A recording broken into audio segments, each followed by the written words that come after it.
Everything you need to know about cardio. The word cardio is probably one of the first words you hear when you first start an exercise program.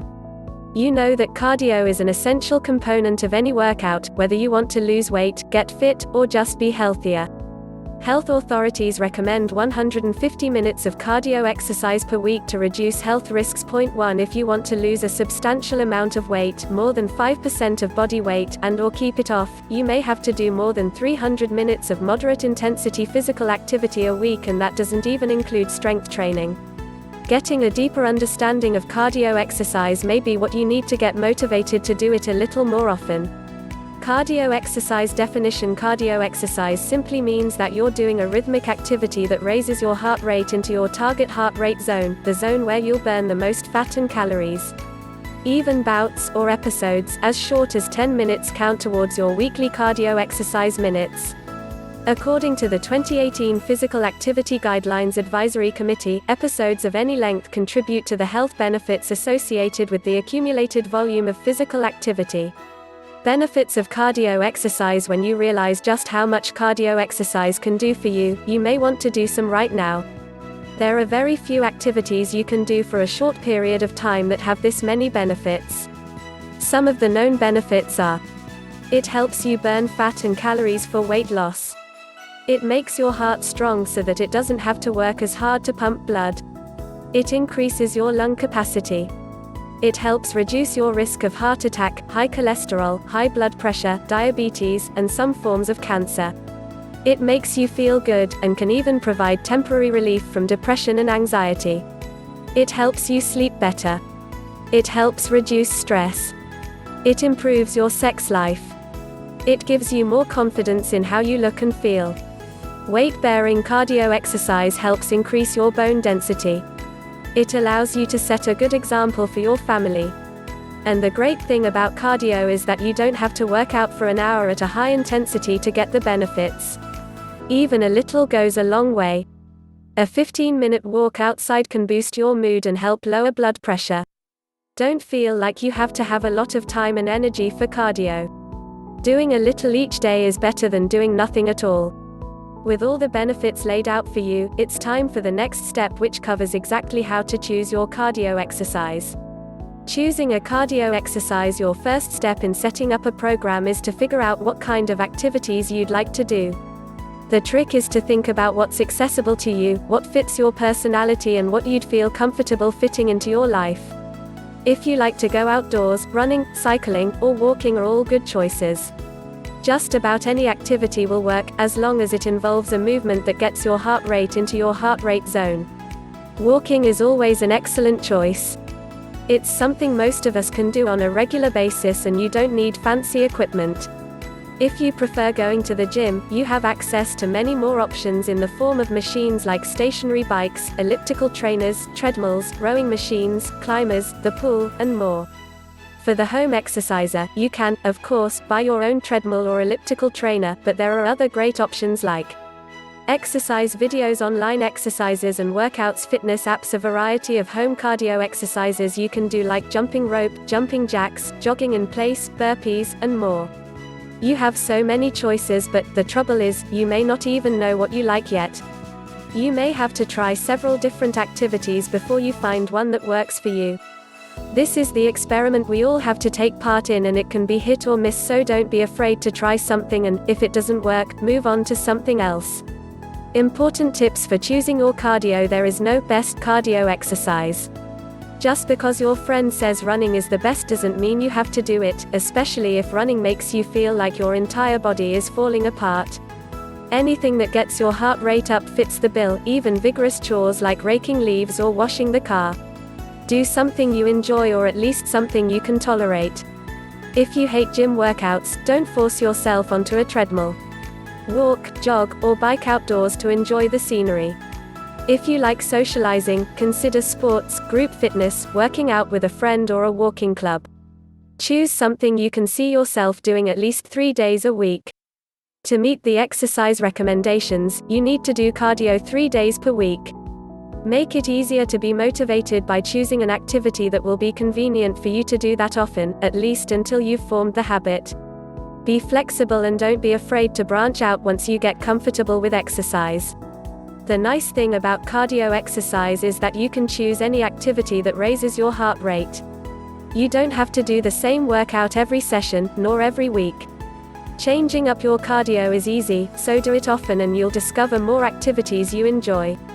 Keep it simple. If you're confused about what to do, start with the basics. You need at least 20 minutes for the body to get going, so start there.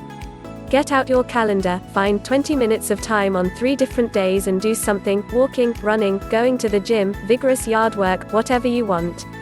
Make it a habit first and work on your time and intensity later. How long to do a cardio workout? After you choose what to do, the most important element of your workout will now be how long you do it. You should work on duration before you work on anything else, like doing high-intensity workouts. It takes time to build up the endurance for continuous exercise. The guidelines suggest anywhere from 20 to 60 minutes of cardio to be healthy, lose weight, and get fit, depending on the types of workouts you do. That's fine, but you don't want to start with an hour of exercise. That's just too much for anyone if you haven't exercised for a while, or ever.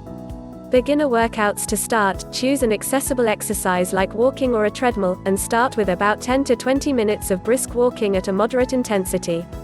That means you're just out of your comfort zone, at around a level 5 or 6 on a perceived exertion scale of 0 to 10, where sitting is 0 and the highest level of effort possible is 10. Beginner workout options. Cardio for absolute beginners. If you're not sure where to start, this program will let you pick any machine or activity that you're comfortable with. Elliptical workout for beginners. The elliptical is great for building strength with low impact. This workout will get you started.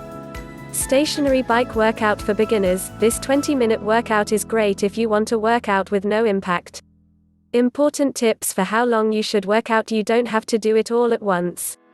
You can absolutely split your workouts into smaller workouts throughout the day. Try 3 10-minute walks as a good start. Add small bursts of cardio throughout the day by climbing stairs or speed walking.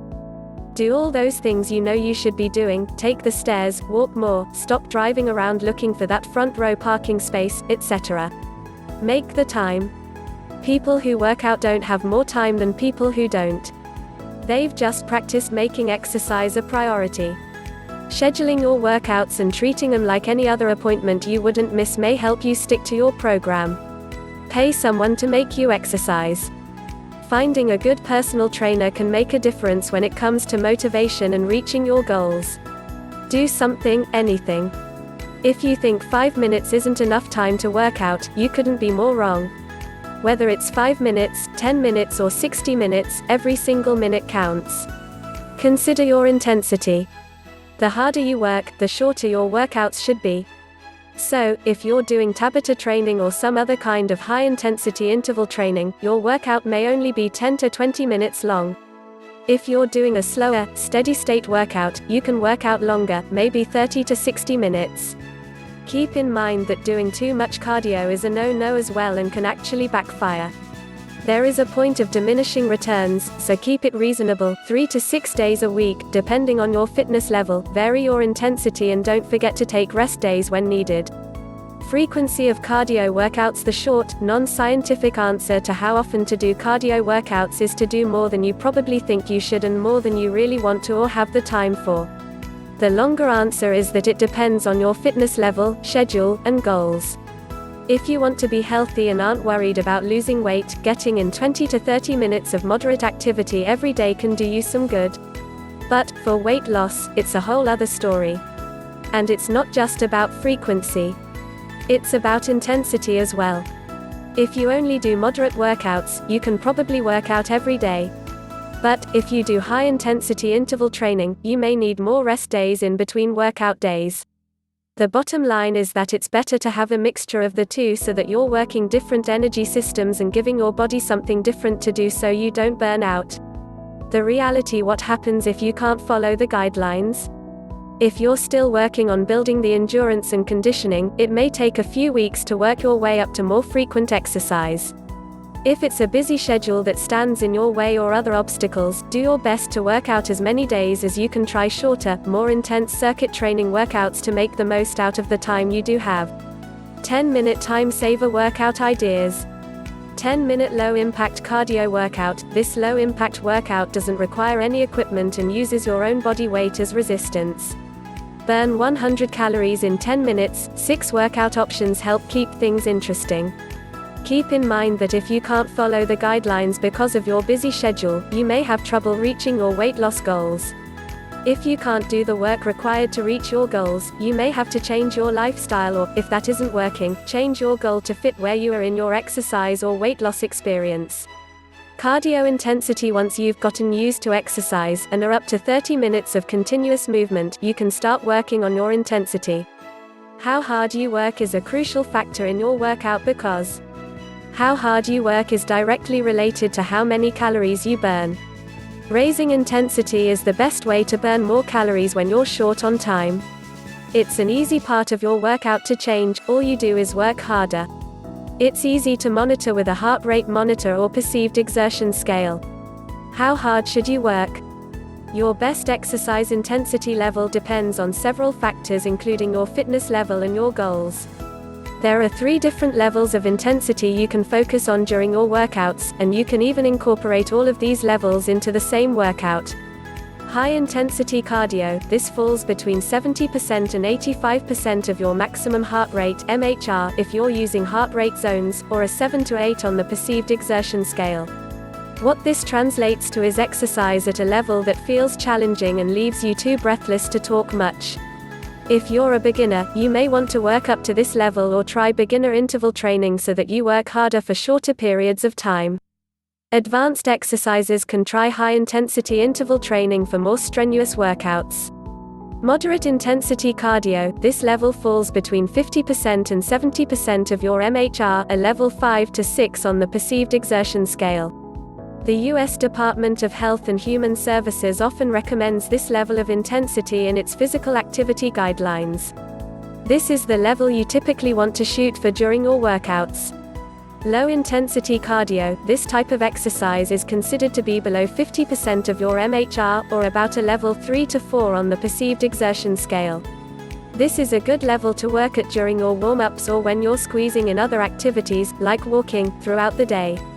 Keep in mind that your target heart rate calculation isn't 100% accurate, so you might want to use a combination of perceived exertion and your heart rate to find a range that works for you. A word from Verywell. Whatever you do, remember to keep it simple. Just start somewhere and make it a goal to do something every day, even if it's just a 5-minute walk. Try doing it at the same time every day and schedule it on your calendar. The more you practice, the easier it gets.